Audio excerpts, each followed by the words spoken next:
আজকের ব্লগে দেখাবো ওই দিন আমরা কোথায় কোথায় ঘুরতে গিয়েছিলাম এন্ড কোন রেস্টুরেন্টে গিয়েছিলাম আর কি কি খাবার ট্রাই করেছিলাম। তো চলেন কথা না বাড়িয়ে আজকের ব্লগটি শুরু করা যাক। তো রেডি হওয়ার পর এখানে আমি আমার ড্রেস বের করে নিয়েছিলাম। আজকে আমি হচ্ছে লেদারের জ্যাকেটের সাথে হোয়াইট ক্রপ টপ দিয়ে পরবো এন্ড সাথে ব্ল্যাক প্যান্ট পরবো।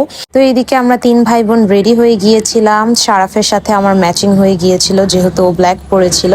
আর আমাদের গাড়িও চলে এসেছিল। তো এখন আমরা সবাই মিলে হচ্ছে গাড়িতে উঠছিলাম। ওই দিন আমাদের গাড়ি চলে এসেছিল 2টার দিকে আর আমরা হচ্ছে 2:30টার দিকে হচ্ছে বের হয়েছিলাম। তো এই তো এখন আমরা চলে যাচ্ছি। আর এখানে আমি আমার ভাইয়ের সাথে বসে বসে একটা ভিডিও করে নিচ্ছিলাম।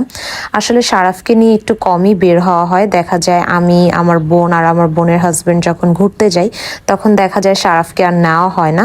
দেখা যায় আব্বু যখন যায় তখনই ওকে নিয়ে যাওয়া হয়। যেহেতু আমরা দুই বোন যখন বের হয়ে যাই তখন বাসা খালি থাকে, তাই হচ্ছে আম্মু বলে যাতে শারাফকে আমরা রেখেই যাই।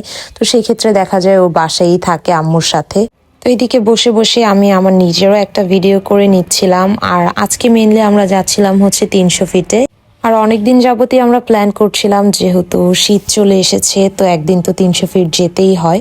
তাই আজকে আমরা সময় বের করেছিলাম অ্যান্ড আজকে আমাদের যাওয়া হয়েছিল। তো মোটামুটি আমরা কাছাকাছি চলে এসেছিলাম। আর আমার বোনের হাজবেন্ড আমার ভাইকে অনেক বেশি আদর করে, তাই আমাদের বাসায় যখন ভাই আসে তখনও সবসময় শারাফ ভাইয়ার সাথেই থাকে।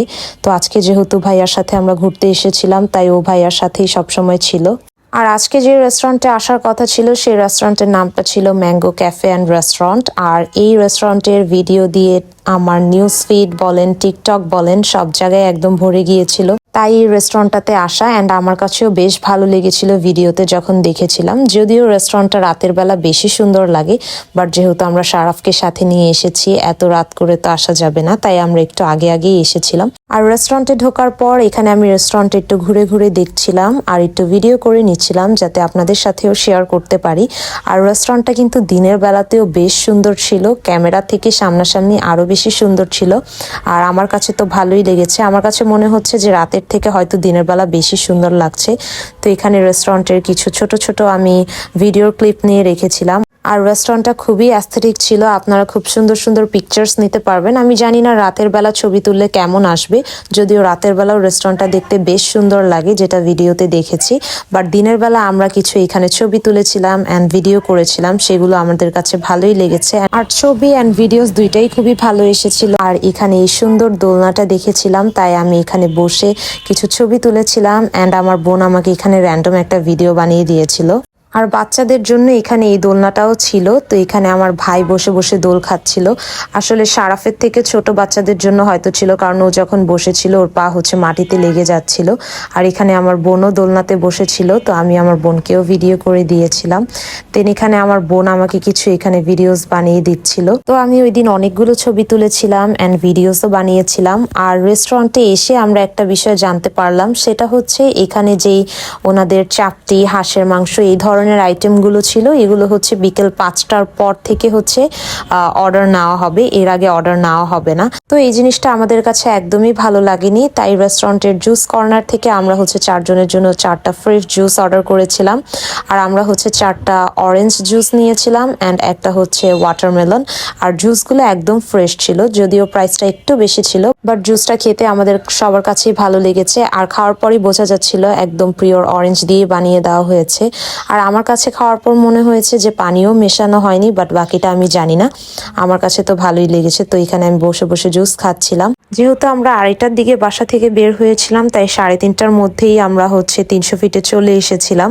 অ্যান্ড ওনারা যেহেতু বললো 5টার আগে ওনারা হচ্ছে এই ধরনের খাবারগুলো সেল করে না বা হচ্ছে অর্ডার নেওয়া হয় না। তো আমাদের পক্ষে তো এতক্ষণ ওয়েট করা পসিবল না, কারণ ওয়েট করলে আমাদের সময়টাও ওয়েস্ট হবে। তাই আমরা ভাবলাম আমরা নীলাম মার্কেট চলে যাই। দেন ওখান থেকে হচ্ছে আমরা ছিটা রুটি, চাপটি বা হাঁসের মাংস এগুলো আমরা ট্রাই করবো ওইখান থেকে, যেহেতু ওইখানে আরো বেশি অ্যাভেলেবেল আছে।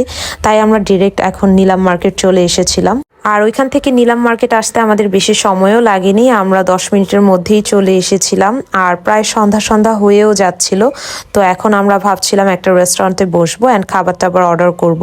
তো আমরা ভাবলাম এই রেস্টুরেন্টটাতেই যাই, যেহেতু এখানে অনেক রেস্টুরেন্টের অপশনস আছে। তো তো বসেই আমরা হচ্ছে এখানে মেনুটা দেখছিলাম আর এখানে সবকিছুর অপশনসই ছিল, পাশাপাশি কাবাব আইটেমও ছিল। তো এখানে আমার বোন হচ্ছে অর্ডারটা করছিল। আর এই টাইপের রেস্টুরেন্টগুলোতে খাবার দিতে কিন্তু একটু লেট হয়, যেহেতু এখানে হচ্ছে চাপটি দেন রুটি এগুলো হচ্ছে সাথে সাথে বানিয়ে দেওয়া হয়। তো ওনারা বলছিল হাফ অ্যান আওয়ারের মতো ওয়েট করতে। তো এখানে বসে বসে আমি আর আমার বোন ভিডিও করছিলাম আর এদিকে আমাদের খাবারটাও চলে এসেছিল। তো আমরা ওই দিন অর্ডার করেছিলাম ছিটা রুটি, রুমালি রুটি, দেন হচ্ছে আমরা বিফ নিয়েছিলাম 2টা আর চিকেন নিয়েছিলাম 1টা। আমার ভাইয়ের হচ্ছে রুমালি রুটি অনেক পছন্দ, তাই ওর জন্য নেওয়া হয়েছে। আর রুমালি রুটির সাথে তো আর হাঁসের মাংসটা তেমন ভালো লাগবে না, তাই বিফই নেওয়া হয়েছে। আর ওই দিন আমরা সবাই বিফই খেয়েছিলাম, হাঁসের মাংস আর খাওয়া হয়নি। তো এখানে আমি খাবারগুলোর একটু ভিডিও করছিলাম আর খাবারগুলো দেখতে কিন্তু খুবই ইয়াম্মি লাগছিল। আর এখানে আমরা সবাই খাওয়া দাওয়া স্টার্ট করে দিয়েছিলাম। তো এদিকে প্রথমে আমার বোন হচ্ছে ছিটা রুটিটা দিয়ে ওনাদের গরু মাংসটা একটু ট্রাই করে দেখছিল। আর গরু মাংসটা দেখতেও কিন্তু খুবই সুন্দর ছিল আর কালারটা খুবই সুন্দর ছিল। আর একদম রসুন, আস্ত রসুন দিয়ে হচ্ছে ওনারা গরু মাংসটা রান্না করেছিল। আর আমি তান্দুরি চিকেন টাইপের একটা আইটেম নিয়েছিলাম। তো আমি রুটি দিয়ে হচ্ছে তান্দুরি চিকেনটা খাচ্ছিলাম। আমার কাছে ভালোই লেগেছে আর আমাদের সবার কাছেই খাবারের টেস্ট ভালোই লেগেছে, ওনাদের রান্নাটা মজাই হয়েছিল। তো এখন খাওয়া দাওয়া শেষ করে আমি হচ্ছে কোক খাচ্ছিলাম এখানে। আর ওনাদের রেস্টুরেন্টের ছিটা রুটিটাও বেশ মজা ছিল, আমি 2টাই ট্রাই করে খেয়ে দেখেছিলাম। আর ওই দিন শারাফের কেন জানি খেতে অনেক বেশি ঝাল লাগছিল, যদিও আমার ভাই মোটামুটি ঝাল খেতে পারে, এমনটা না যে আমার ভাই একদমই ঝাল খেতে পারে না, বাট ওই দিন ওর কেন জানি ঝাল লাগছিল, তাই ও ঠিকভাবে খেতে পারেনি। আর আমাদের সবারই খাওয়া দাওয়া মোটামুটি শেষ, বাট শারাফকে ভাই একটু খাইয়ে দিচ্ছিল, বাট ও একদমই ওই দিন খেতে চাচ্ছিল না। তো এখন খাওয়া দাওয়া শেষ করার পর বিল টিল দিয়ে আমরা সবাই হচ্ছে নিচে নেমে যাচ্ছিলাম। তো আজকের ভিডিওটি এ পর্যন্তই ছিল। আশা করি আপনাদের কাছে ভিডিওটি ভালো লাগবে। ভালো লাগলে অবশ্যই একটি লাইক করবেন। আল্লাহ হাফেজ সবাইকে।